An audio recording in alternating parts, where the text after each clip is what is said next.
Welcome back to Seen It Before, where we're probably going to say something stupid about your favorite movie because we've seen it all before. I'm Danny. I'm Dan, and today's episode is very special. Because, like onions, ogres have layers. You said I was going to hate your intro. This movie also has layers, and it's a new movie that has layers. Oh my god. Okay, yeah, so we saw Glass Onion. You can bring up that poster now. I was lucky enough to snag this at the movie theater. Glass Onion, a Knives Out mystery, a Rian Johnson whodunnit. Yes. Anyway, but yeah, I'm very excited to talk about this movie because I honestly think it's better than the first one. What about you? I would agree with that sentiment. You're gonna agree with that? I think so. It's definitely funnier than the first one. We'll leave it at that. Especially at kind of the climax or whatever. Mm-hmm. Yeah, it's pretty funny. But yeah, we'll dive a little deeper into that in just a second. But for now, let's get to it. So we saw Glass Onion. It is a sequel to Knives Out. And like we said in the intro, we think it's better than the original, which is saying a lot because if you remember was it our seventh episode? We were movie drunks at that point. Yeah, it was our movie drunks episode. We got completely trashed, and Sep wanted to watch this movie because she loved the first one, obviously, and then just couldn't make it because it's Thanksgiving weekend. So you know, yeah, and you were going to see it at midnight. I was really going to see this showing, midnight Wednesday, the 23rd. But it would be like 12:01 a.m. But I'm like, I don't want to do that. So I ended up seeing it noon Thanksgiving Day. Christmas Day. And I missed like half of Thanksgiving doing that. So worth it though. Honestly, it was worth it. It was a good time. Yeah. There were so many more funny moments in the movie, as we mentioned in the intro as well. Especially Daniel Craig was a lot funnier this time around because he's like, I have no idea what's going on for half the movie. Yeah. I really like Daniel Craig because and so in the first Knives Out, he seemed more of like a. We're playing footsies. he seemed more of like a kind of like an idiot Poirot, he seemed like a dumbass. Kind of, where he's just like, it's a donut hole inside of another donut hole. He just sounded like an idiot, like, CSI, KFC, that kind of thing. Said instead of a donut hole, it's an onion. It's an onion. Well, he kind of did a little bit of the same monologue towards the end. Yeah. But I like how he I don't know, he's humble about his, well, not really, because in this movie he completely overthrows the fake murder mystery party thing, but he just seems more humble than less pretentious than Francois, or what's his name, Poirot. It's Benoit. Benoit Blanc is Daniel Craig, but who's Kenneth Branagh? What is he? It's something Poirot. Oh, I don't remember. I don't know. Is it Francois Poirot? That sounds. Dude, I don't know. It's some sort of French name, but yeah. So he just seems way less pretentious than, and I think that's a testament to maybe not. What I was going to say is the testament to Rian Johnson's sense of humor. But and speaking of his sense of humor, there's a little trivia fact in here that Rian Johnson stated that he briefly considered a running joke of Daniel Craig having a different accent in every movie and no explanation whatsoever. That would have been cool. That would have been funny as hell. Yeah, just kind of these movies are a joke. Well, because that would have been so funny. Yeah, that would have been great. But there's only so how many accents can Daniel Craig even do? I don't know, but the southern drawl is a little weird still. But I'm getting used to it. Yeah, it definitely doesn't sound exactly right. And I'm completely fine with it. It's fine. It works. Well it just works. But anyway, so the beginning of the movie, we're introduced to all the characters and how they all know each other, and it's all during the COVID lockdown, which is even funnier because they're all what's her face? Catherine Hahn's character is the governor of Connecticut. Yeah, I think so. And then there's all these other characters. One's Leslie Odom Jr. is the sort of the guy who runs Alpha, whatever, the science division of Miles Bronze, which is Edward Norton's company. Yeah, and then there's what's her face is a model. Kate Hudson. She's just like a model of some sort. Birdie J. Birdie J. Yeah. And there's Cassandra. Cassandra Brand. Cassandra Brand. Yeah. Who they call her Andy. Yeah. Andy's they're two separate characters. We'll get to that in a little bit. No. Helen Brand is her sister. Helen, Cassandra Brand's her actual name, but they call her Andy. Okay. Yeah. So Andy is what did she do? She was like she's kind of like the orchestrator of like bringing it all together. The way I could best describe this is that Miles Braun, Edward Norton, is the Steve Jobs of Alpha Corp, whatever. Yeah. And then Andy is the Steve Wozniak. AKA or like the Eduardo of Facebook, Yeah. Because they even say in the movie they completely Facebooked her, So she's the brains, he's the salesman, and just history has told us the two of those, that the guy who wins out between those two is the salesman. So yes, so they're all basically invited by Miles by being given this box that has all these little little mini games inside them to try to figure out what Miles wants. Yeah. Honestly, I think that's probably my favorite part of the movie. Really? Because it's purely fun in games, Because like they're just and like I love how they all get on a group chat, like a group call, and they're all like, "Oh, what the fuck is he making us do this time?" But like, and I like the what's his name, Duke. Duke's mom is just like, she has it all figured out. It's the Fibonacci sequence. It's a stereogram. She's like, oh fuck, all right, of course. So yeah, I love Jackie Hoffman. She's hilarious. Yeah. I'm glad they got her for that role. Yeah, she's like one of those character actors. Like I don't know. I can't pinpoint her or anything else that I've seen her in. But she's I just like her. She's like a side character in so many movies. It's hilarious. Yeah, but like they're all trying to get the box, and like.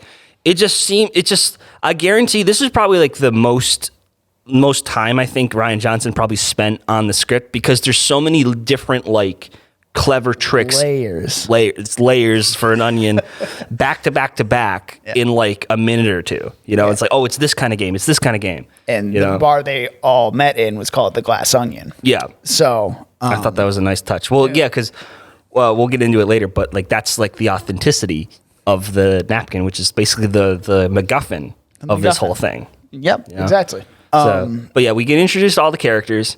It's an eclectic group of people. We have Kate Hudson. She's like she's the model. Yeah, a model dumbass. Like she's airhead basically. She was my pick to be the killer. Really? I didn't know her character at all. Well, I was going in blind. I would have said that same thing, because she's not in the trailers too much. You only see like 2 scenes of her in the trailers. I'm like, oh, either she's the killer or she's gonna die. It was neither. So yeah, whatever. Ironically, I like Duke, just because Dave Bautista's like, he's such the perfect guy to play just a meathead. He is.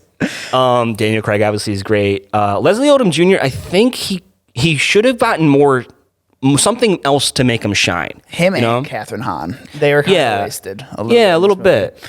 Catherine Hahn has that cool, when Andy comes back to life, she's like, "What the fuck?" Yeah. Yeah.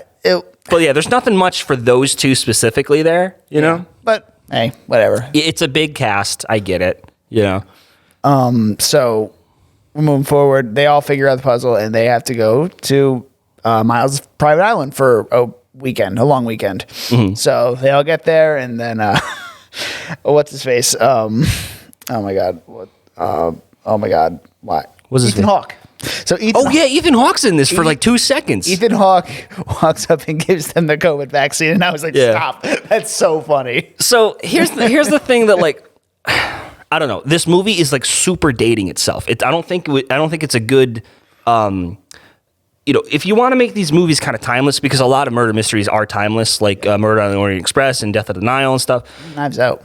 Yeah, Knives Out is pretty timeless, right? Other than like the fact that like Rian Johnson loves to include any type of like I'm glad he got it pretty much all out of his system like in the first like 10 minutes of this movie, but just little jabs on the other side of the aisle here and there, explaining different like the political climate. I'm like, it's not needed, it could have been like, if you want to include that, like you're the director or whatever, but like just help set the scene. That's really all it is. I don't know. I think you could have done it without it, especially including the COVID vaccine or the COVID pandemic. Sure, it has like an ancillary effect in explanation to a couple different things in the movie, but you could find other explanations to not include it. And I don't think people want to remember that time. Like it was a horrible year. Yeah. And I'm just thinking plus you're dating yourself with this movie. So I thought it wasn't a smart move in my opinion, but yeah. It is what it is. And then, well, there's a third one planned as well, but that's. Yeah. Well, hopefully, because I don't know, it's just something like it just bummed me out watching like everyone just have masks and the 10-minute mark where they're all on the dock and stuff. And like they have to include like Dave Bautista's like the token like meathead conservative guy. Yeah. So he's like, so they're like, oh, we don't want to touch you, because you're not wearing a mask, It just. I don't know. It's like nobody wants to remember that time. It kind of made it fun though, in a way. Like they kind of made fun of it. It was funny here and there. It's just like I chuckled. It wasn't completely bumming you out the whole time though. So I mean, well, because he got it all out. Exactly. By the end of it, like we were fully involved in the story. That's what I wanted to watch. Yeah. But like the thing is, I want to escape. Mm-hmm. I want to escape from. Movies are supposed to be escapism, and especially these kinds of movies. I don't know. It's just. But I did chuckle a little bit when he's like on the Twitch stream and he's just like, thanks, feminist. Like, that's funny. Yeah. All right. But I just thought that was really funny because it was for the rich and all that stuff and the risk and everything. Yeah. Anyway, let's see. Moving on. So they get to the island. Actually, no, they're on the dock still. Then Andy shows up and they're all just like, why are you here? Because apparently her and Miles had like a falling out for a while ago, like a while back. It's like, why is she here? This is awkward. Yeah, it's like, some shit went down, because. Yeah. So my only question, now that I think about it, Miles sent out all the boxes, right? And he wanted like all his friends to show up. Did he just send one to Andy after he, spoiler alert, killed her? Did it just to save face or something, or like what was the motivation behind that? No, she actually got the box. Like she was supposed to get the box. Like why? Andy, probably just to be a dick. But he had already killed her. No, he didn't. That is not what happened. Because he didn't kill her at that point. Like she was smashing up the box and everything, and then that was her sister. Are you sure that was her sister? Yeah, because Helen comes in, she's like, like I didn't know how to open it. I just smashed the box like this. See, I missed that part. Okay. Yeah, when she's talking to Daniel Craig at the first dinner scene or the lunch scene. So my recollection of how it goes is that Andy finds the envelope. Mm-hmm. Then she sends the email. She's like, I got it. I'm going to take him down. And because Miles is an idiot, he goes down there with his baby Blue and murders her with the sleeping pills and then puts her in the car. Then, obviously she's dead. Then Helen finds her, and then she's more, that's why when she's opening the box, she's all kind of like sad, and she's like, fucking hate this box. Yeah. Okay. And then she opens it. And then, so then that's just kind of like I'm not sure if it's like a hole that they explain in the movie, but like, why does she get the box in the first place? After she's dead. Probably to save face, as you said. That's the only explanation I could think of. That's what I would assume as well. Yeah. All right. I mean, it's not too glaring of a plot hole to me, honestly, but yeah, you got to get the characters together somehow. Yeah. So they're all at the island now. Miles introduced as being an absolute idiot. So, it's pretty obvious he's an idiot. Yeah. Well, I didn't put two and two together. I'm like, can we just ameliorate? Or no, that's an actual word. He said some dumb word. And I'm like, I've never heard that word. It sounds smart. I totally went over my head. I totally believed it was a word. Can we just infiltrate like this moment? I'm just like, well, that's a weird word. And you're the predefinite detective. Oh, God. And then they're all just like, Mr. Blanc, why are you here? It was like... Yeah, it was like, everyone was like, what the fuck? He's like, oh, I got an invitation. And then I guess See, when I watch this again later today, I want to see what Miles' actual reaction to that was, because I don't remember what his reaction to Blanc was. He's like, fuck.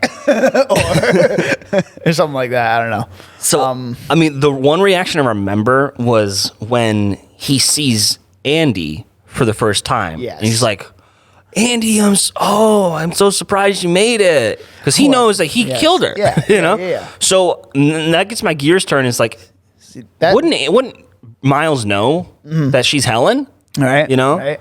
So, like, I don't know. But he's an idiot. So he might have thought that, like, he just didn't kill her good enough or something like that, you know? Then there's also the fact of that, like, when did, oh no, I lost it. You distracted me. You pulled the layer. Did I disrupt you? You disrupted me. I disrupted you? You discrupulous me. Yeah, it's a word. I made it. I love it. He's just like, discrupulous is not a word. Miles Brown is an idiot. But yeah, so they all like have a nice little afternoon in the pool and everything, and Daniel Craig's just like listening intently to see what's going on with these people, because they seem like a very eclectic mix of people. Yeah. I honestly, like, considering, like, most of the time we draw like friendships along political lines, why would, first of all, Duke be even involved in this? Yeah. Because everyone seems relatively, like, on one side of the aisle, and then he's just the outlier. Yeah. You know, but then, so because they all met Miles after they were kind of like established. Well, not they were like just about to be established. Yeah. You know, so. I don't know. It's just kind of weird that would be the thing. But like Birdie was like a washed up model at the time. Leslie Odom Jr. was like he was a science teacher, right? Yeah, he was trying to like make his way mark on science or something in some way. Yeah. So it's just fun. I like a lot of this stuff kind of comes around like setup and payoff. Like, especially like I knew something was gonna happen with when he said like I wanna be mentioned in the same breath as the Mona Lisa. And I'm like, oh, some shit match is gonna happen to Mona Lisa. Yeah, I heard that too. And then also when they're off in the onion and they see the car up on the roof, it's like, oh, that's gonna come back at some point. Yep. Yeah. So it was really well tied together, this movie, for the most part. Yeah, I mean, other than like that one we were just talking about with like why would Miles send the box to a dead woman thing? That's the only like really big glaring thing I can find. Yeah, I got nothing on that, honestly. Yeah. I mean, I wonder, there's probably an explanation somewhere in the movie, because it's maybe after I see it again. It's very intricate. Like a lot of stuff comes and goes, you know. Yeah, there's a lot of like beating around the bush, but also there's stuff hidden in that bush where you're trying to figure out what is real, what is important, and what isn't. And it's like, oh god, as Benoit Blanc would say, it's a whole donut hole inside of another donut hole. Exactly. Yeah. I was totally expecting the like what's his name, Mitch, the pothead that's just hanging out on the island. I was expecting him to at least be the shooter that shoots Helen / Daryl. Yeah, Daryl. I was just expecting him to be involved somehow, but he's just completely not involved at all. I was just looking at how they spelled his name, too. It's Derol. I'm like, oh, God. Daryl. I hate that so much. Maybe it's a Miles thing. Yeah. It's really funny. Yeah, so, yeah, they had the afternoon of the pool, and then they go to dinner. And the Mona Lisa is there right in the middle of the dining room. It's like... Yep. Why do you have that, Miles? Yeah. How do you have that, Miles? Like, I was expecting him to be like, yo, it's like an NFT. I'm just like, shit. That like the blockchain, you know, comes down. Because they mentioned NFTs in the movie. It was like child equals NFT. And they're like, well, that paid for this building somehow. Yeah, like, what does that mean? You know? Yeah, so then at dinner and all that stuff, what happens at dinner? Well, there's a couple. So there's like one scene that I really wanted to highlight was kind of after, like in the middle of the day, after everyone, after Andy's snooping around and they're all kind of hanging out by the pool. They get to like the canopy or whatever, like next to the pool, and like Andy / Helen completely tells them all off right after Edward Norton's like major speech, was like, you know, and like I couldn't help but watch the scene as Edward Norton's delivering the line as if Rian Johnson was in this, like, was Edward Norton, like, because these words are coming from Edward Norton's head. You know, like, you know, you have to expand and you have to break things along the way. And what if you don't break? You know, like, everyone's going to say, no, you should stop. You don't want to, because they don't want the system to fail. And I'm like, this fucking douchebag. The arrogance on this motherfucker. Dude, I was thinking, like, dude, this is Edward Norton as a person. Like, he played himself in this movie. No, I'm seeing Rian Johnson in this. No. I'm seeing Edward Norton. Because how he changes every little thing he's in well, that too. He is a kind of a Nazi on set, but yeah. No, I read it entirely as Rian Johnson being like, as like a meta explanation of why he ruined Star Wars. You got a point. You got a good point. Yeah. Like, if you don't want to break the thing, I'm just like, fuck you, man. I wasn't even listening. I'm going to listen closer to that. Yeah. Oh my God. I didn't even listen. No, that, like, I low-key almost walked out because I'm just like, this fucking asshole, man. The ego on this guy. But, yeah. And then Andy tells everybody off. Yeah. And then, being like, hey, everyone, you're all connected. On Jared Leto's kombucha. Yeah, I love always like Benoit's just like, you should take up drinking. You're good at this. Honestly, my God. No, I thought so. Yeah, aside from that, like, little speech, I thought the rest of the movie is very focused on the actual story, other than this little bit in the beginning and that speech. So Then there's another part before dinner where Miles takes Benoit Blanc up to the Glass Onion and all that stuff, and they're talking about something. I don't even remember what they're talking about. Oh, how Daniel Craig says, or Benoit says, all these people hate you. Yeah. They all have motive to kill you. Yeah. This is the first movie. This is kind of a side note. This is the first movie I understood what MO actually stood for. Motivation, opportunity. Yeah. Complete over my head. Like, what's his MO? I'm like, what? What does that mean? Jake's gonna say that. Yeah. All right. You want Coke, Pepsi, root beer? What do you want? I don't know. You're a Sprite man, aren't you? I do like Sprite. Yeah. I like Sprite. Yeah, anyway. But so he's basically and like so the cool thing about this movie, they plant the seeds of, like, you know, it's like putting a gun on the table and turning out the lights. And like, that's literally and he's like, you took that shit from me, man. He's like, oh. You know. You imbecile. Miles Brown is an idiot. I love how he doesn't swear until the end of the movie too. It's so funny. He maintains his composure. Like, he's like, I don't care anymore. Yeah, but so it's just funny. Like, so Miles Brown, like, and like, I think it's like really saying something, like, because like he's clearly like an Elon Musk / Mark Zuckerberg type, where he's just like, or / Steve Jobs, you know, where he has this aura of like, you know, I'm an important special man, and I'm very smart and intellectual. Sounds like Elon. Yeah. He's like me, an intellectual, you know? So it's very good, like, I guess, mirroring of like real life aspects of certain people. Mm-hmm. Or combining a few different people into one person. Yeah, I get that. So yeah, dinner happens. They get the Mona Lisa stuff, and then they're all just chilling out, and then Duke starts choking. Yeah. So, and I caught this on obviously the first time watching it. I saw Edward Norton hand Duke the glass. I'm like, oh shit, you know, and like, I'm like, they're not bringing it up. I think I caught something, you know. They're like, you know, and I guess right when Daniel Craig is just like saying, like, Andy's like, what if Miles tried to kill all these people, because he has like a clear motivation, and then you know, Daniel Craig's like, no, he's not that stupid. I'm like, maybe that's the crux of it, you know? He is that stupid. Yeah, he is that stupid. You thought. Yeah, because they mentioned briefly that Duke don't mess with pineapples or something like that. Yeah, very quick line. Yeah. Oh.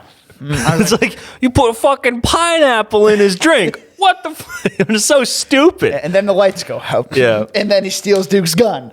And oh my God. Well, this is after he that Benoit just completely blows up, you know, Miles' like whole like dinner party thing. You know, he's just like, just instantly just takes it down. I'm like, oh my God, that was the funniest part of the movie to me. I'm just like, oh, like we're not even like, because I thought it was going to be maybe like a bodies thing. Yeah. Where they play the game and then it turns into a real life murder. Yeah. But no, we have no time for that, Yeah, so like they set the table, they're all sitting down, and he's like, all right, let's get ready to do this. And he's like, what do I get if I win? Do I get an iPad?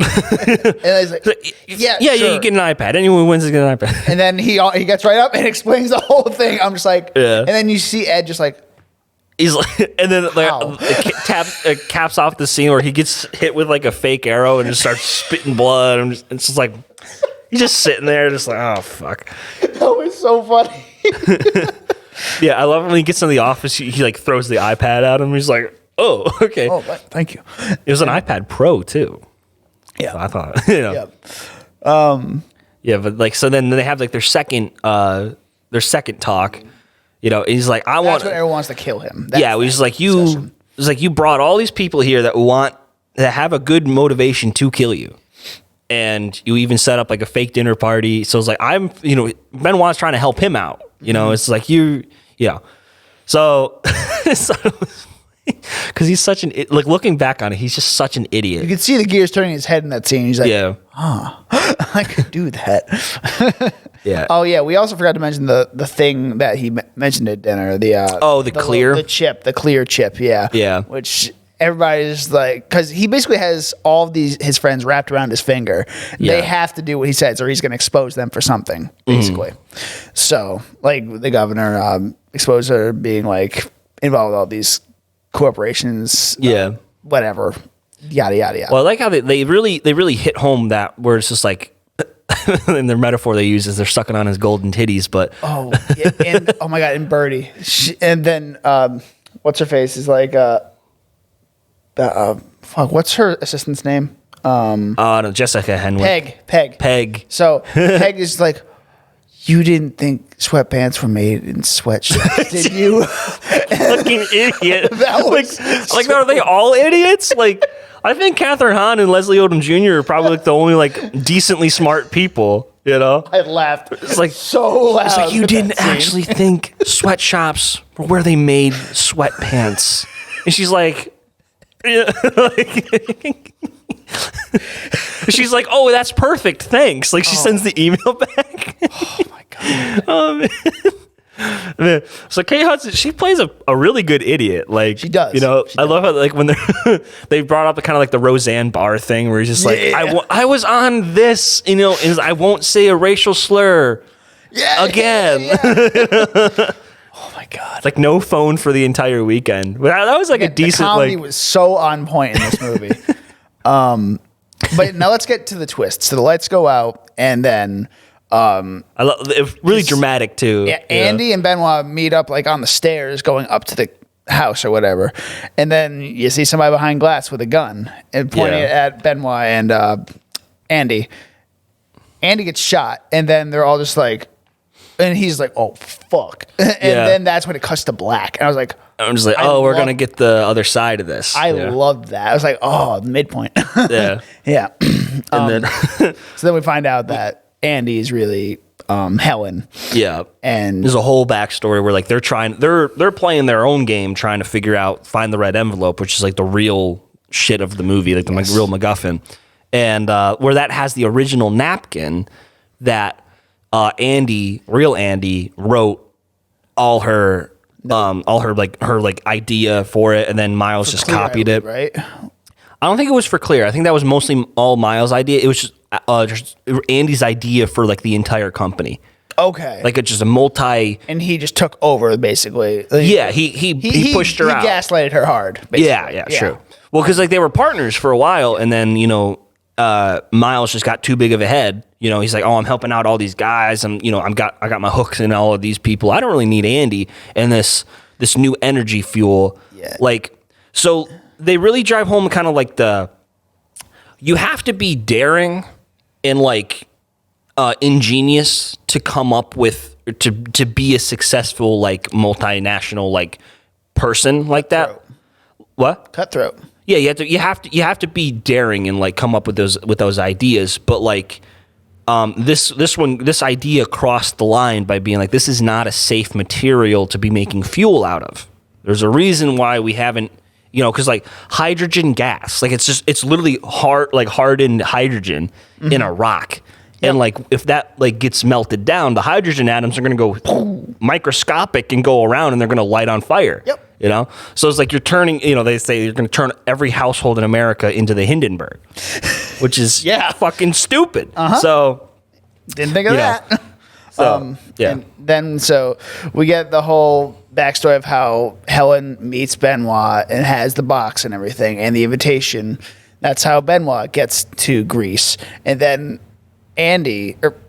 Helen decides to go as Andy, as Benoit told her to. She's like, you can play her, right? And I guess she can. And they meet up the night before they go to the dock, and then they have the whole conversation of what she's going to do, calm her down, make sure she's good to go. And then we have a conversation about, oh, you must be really good at Clue. Oh, it's a terrible, terrible game. Yeah, like that's like the running gag, because they're playing Among Us right when he's in the bathtub right in the beginning. He's like, I don't know how to play this game. Just Among Us with Steven Sondheim, Natasha Lyonne. Yeah, Natasha's there. And what's her face? She just died recently. She did? Yeah. Who was she? I'm forgetting. I'm trying to find her name. I cannot remember her name. Oh yeah, Angela Lansbury. That was Angela Lansbury? Yeah. Really? Yeah. Wow. She looks very different. Or looked very different. Pretty sure it was her at least. Yeah, because she was in the bottom right-hand corner. Natasha was top right, and then Steven Sondheim in top left. And who's at the bottom left? Because there were 4. There was somebody else. Yeah, I don't know. I'll find it. I recognized him. Was it? Because I know somebody else was in this movie. It was Hugh Grant. That's his boyfriend or husband or whatever. Joseph Gordon-Levitt played the dong. Like dong, the hourly dong. That what was a Joseph weird cameo to I know. Yeah. I was like, oh my God, he's the dong. It was so funny. Anyway, so we get all that backstory. Now they're all there. And then we see more of Helen sneaking around and listening in on conversations to see like what's going on with these people. Like she's listening to, is it Claire? Is that whiskey? No, well, no. She was listening to Claire and Lionel talking in the pool, like from down below. Oh, yeah. She listened to them talking about whatever. Then she listened in on, of course, Duke. Yeah. Well, so like, there's like the whole like. Obviously, the first time around when they show the scene where like Whiskey's sleeping with Miles, thinking, oh, she's just cheating on him, because she's like all over Miles and right from the beginning. I'm like, oh, some shit's gonna go down. That's not it. He's like, no, that's his ploy to get on Alpha News or something. Mm-hmm.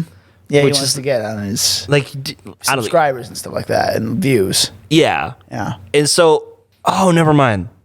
So I was thinking when he says like this changes things, right?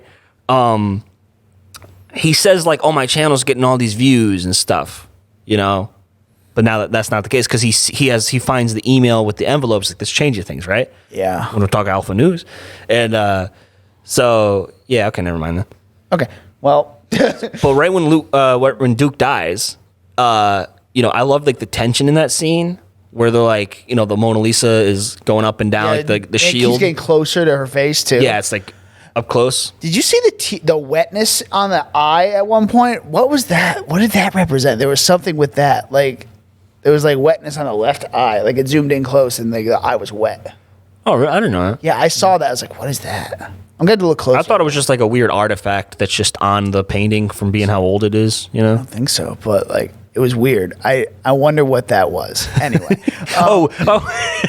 It just reminded me when Andy gets shot, you see a close up of Daniel Craig like crying, right? Yeah. But then we find out that's the hot sauce that he gets, and he's just like, "Holy shit balls!" I fucking died, dude. So we get back to that scene basically, and she doesn't die. She has something. What saved her?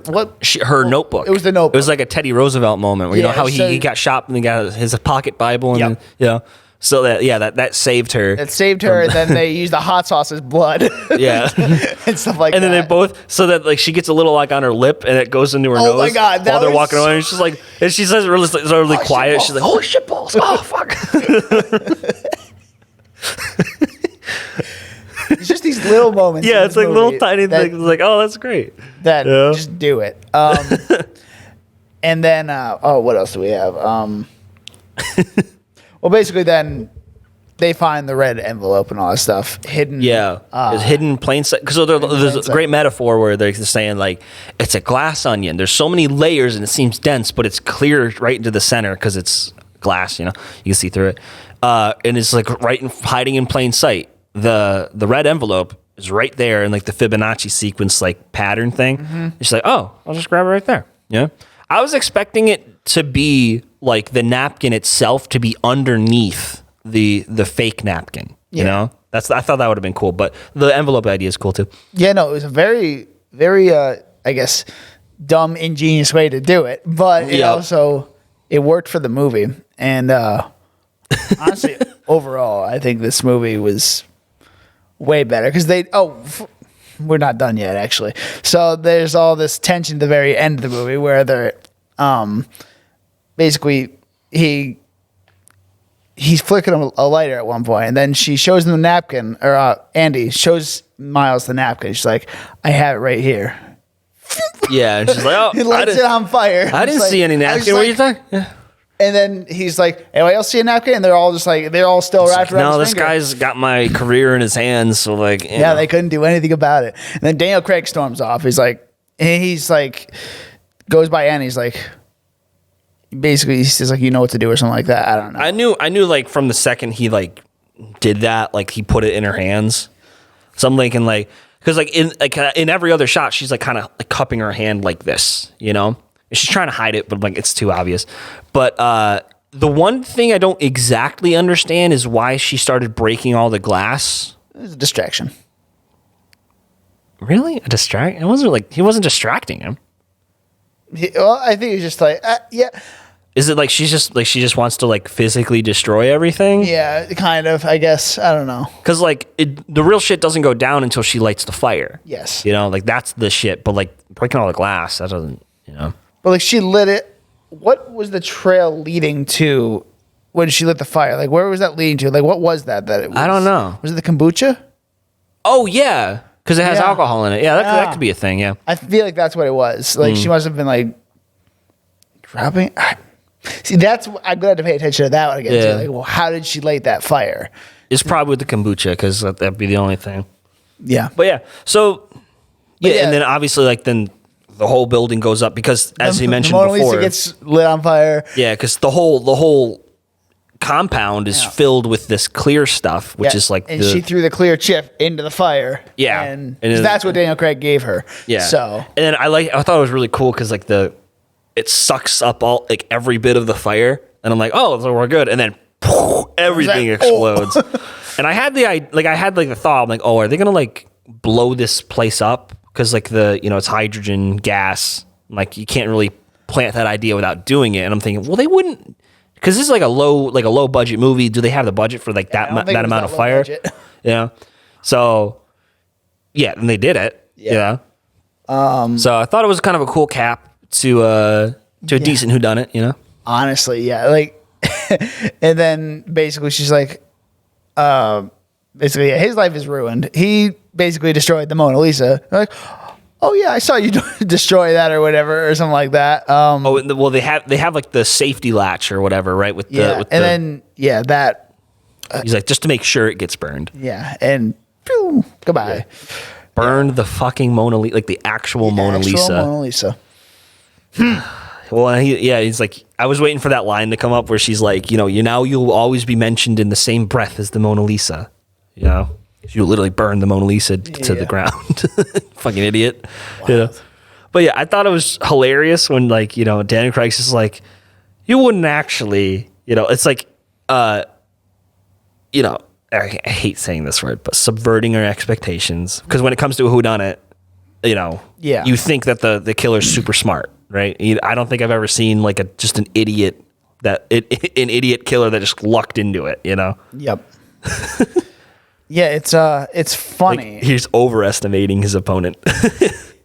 There's one last trivia fact I have. So, just like the first movie, the actor with the second billing ends up being the murderer, and the person with the and billing ends up being the murder victim. Yep. Yep. That's the same as the first movie. Really? Yeah. So, because what's his name? Is it Mac von Sydow or is it who is it? What do you mean? Who plays the old man that gets killed in the first one? Oh God. Is it Max von Sydow? It's one of his first or one of his last roles. I don't know if that's his name. It was Christopher Plummer. Oh, okay. Yeah. Yeah, because he's like a old time actor. Yeah. When you tend to get the and title with like and Samuel L. Jackson, a very established actor who's like doing a favor for the movie, So that's something we have to look forward to for the third movie whenever that comes out. Yeah, so I wonder if he'll do that because now we all kind of know. He'll probably change it now that's out there on IMDb. So, if you remember. There was a TikTok I watched forever ago where they said, Knives Out, the Blu-ray has a little clue as to who the killer is. And if you get like the specific Blu-ray cover with the slipcover, it has a bunch of knives like in kind of arranged in a circle in the middle on the back, and it just kind of highlights like special features and shit. Yeah. But if you turn that over and slide it on the front of it, it completely highlights Chris Evans' face, who is the killer, right? So what if they're gonna do that? I'm wondering, can we, if we look at this poster, is there any clues? Oh, it's being blocked by the light. Are there like any clues that you can see, like that indicate that he's the killer? Like, I don't know. I can't really tell. I was trying to look like maybe like something with their shadows, like if he's smiling or not, if he's crossed his legs or something like that. Or they do like a different photo shoot. There'd probably be a different photo for the DVD release. So I'm gonna when the Blu-ray comes out, because I'm probably gonna buy it. Oh yeah, I don't own the first one. I want to own it, but I think it's one of my favorite movies of the last few years. So, and I think now just because of these last two movies, in my eyes, Rian Johnson has redeemed himself as a director. But he shouldn't touch franchises. He can do his own stuff. Yeah. Okay. So the thing about Rian Johnson, he has his own corner where he's very good. I cannot deny these Knives Out movies are great movies, and Looper's great. Brick it's a really cool idea. Could have been executed a little better. But he definitely has his corner, and I think I would very much like it if he stays in that area. I don't want him coming back to Star Wars. I don't want him touching Marvel. Yeah, because this is his own franchise he's got going, and he's working well. Because, so I complained about his ego before. I think that's a good thing for him in his corner. But he has too big of an ego to take on somebody else's work. He's going to take it over and want it to be his own thing, And in my opinion, I mentioned this a lot, he ruined Star Wars for me, or at least the sequel trilogy. No, really? No. So... No, I know what ruins Star Wars for me. What? Andor. You didn't like Andor? We'll talk about that. I loved it, man. We're going to talk about that. I thought it was like a breath of fresh air. You didn't finish the show yet. You haven't finished. I haven't finished the finale. I saw it, I recorded it on So I saw bits and pieces of it. It looked like I have a big action scene on Ferrix again. I don't think it ruined it for me, but it kind of is maybe take a step back from Star Wars as a whole. Really? Okay.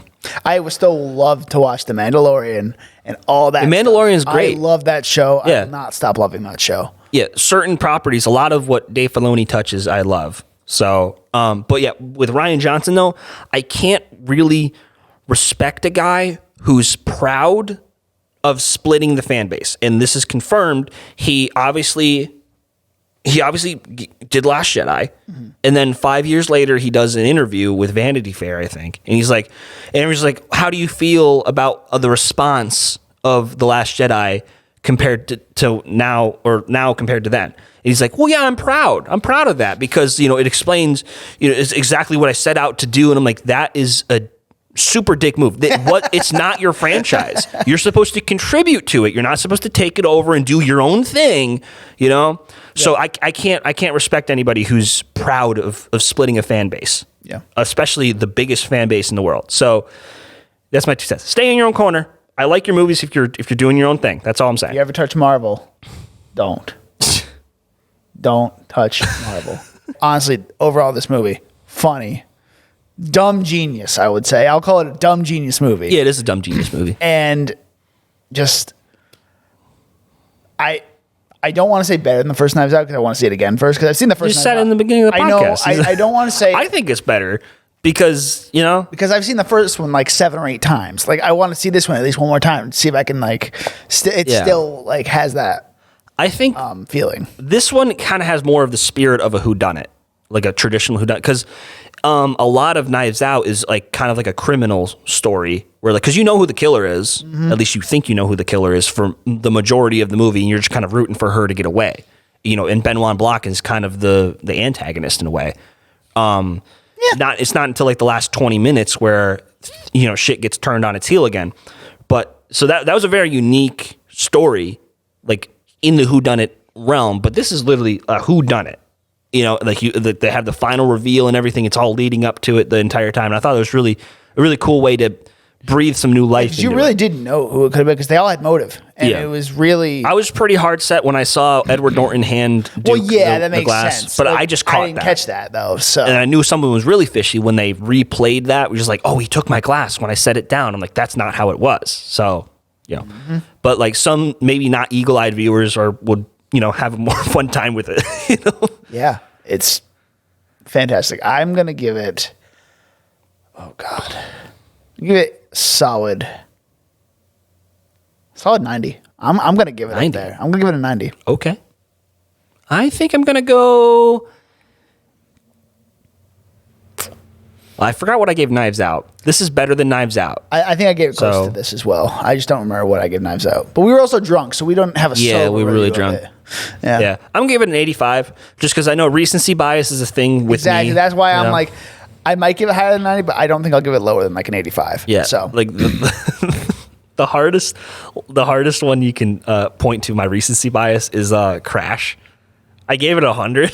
Yeah. Or I gave it like a 95 or something. Yeah, I was like, wow. I'm like, I was like, damn, dude. Looking back, I'm just like, ugh. Like, I was like, I mean, yeah, it's a great movie. It's one of my favorites. But like, damn, dude. Yeah. So, but yeah, 85 just to kind of temper expectations and, temper my, because I like this movie a lot. Yeah. I'm excited to see it again. Yeah. Well, it's going to be on Netflix. It will be on Netflix on December 23rd. But. So when they say a Netflix trilogy, do they mean a trilogy in addition to Knives Out, or is there one more? There's only 3 planned, so like, there's only going to be one more right now. Okay. They haven't started filming it yet, so it'll probably be another year and a half or so, I would assume. Well, yeah, I could definitely see this being kind of like if he has more of these in him, I could see this being like a whole thing. It definitely seems like they all had fun together as well. Like it seems like it was a really fun shoot. Yeah, so. Everyone was really had great performances too. We didn't really mention that, but not a single bad performance. Janelle Monáe killed. Yeah, well she was really good. She made me believe there's 2 different people. So that's cool. Yeah, her just like Ana de Armas in the first one. Like she killed it, and I'm very happy that got the casting just right for all these people as well. Again, yes. Yeah, I think we're wrapping this one up. We're Seen It Before. You can find us on Instagram and TikTok with the handle @SeenItBeforecast. That's SCENE It Beforecast, and on Twitter with the handle SIB_pod. I'm Dan. I'm Danny. You can find me on Instagram at Danny_Was, my letterboxd and serialized at DJ Was, or my YouTube channel, which is just Danny Was. Yeah, what do we got coming up? We got a few things coming up. We got a few more ones before the end of the year. We have a couple kind of like getting back to the roots of Seen It Before because we've been doing a lot of new movies. Yeah, we have one more new movie this year. We have one more new one this year, and it's one we're not too thrilled to see, but we're going to see it anyway. I don't know what you're talking about, but Avatar. Yeah, I don't know. I'll talk more in depth about this when we do that podcast, but what a bullshit movie to be the highest grossing movie of all time. And have you seen it has to make $2 billion? $2 billion to break even. Yeah. That's crazy. Dude, I'm rooting for this movie to fail. So, I don't see it making more than $500 million at the box office. Me neither. No. At least for the U.S. But it is opening in China, and that hasn't happened in a while for a U.S. release opening in China. Yeah, we should keep pissing them off. Yep, exactly. So, who knows? Maybe it will make more. Like, because I think that is. Do we want? I don't know. Just don't bend the knee. And yeah, we'll. That one will be out next month towards Christmas time. But yeah, it's been an honor as usual. See you guys next time.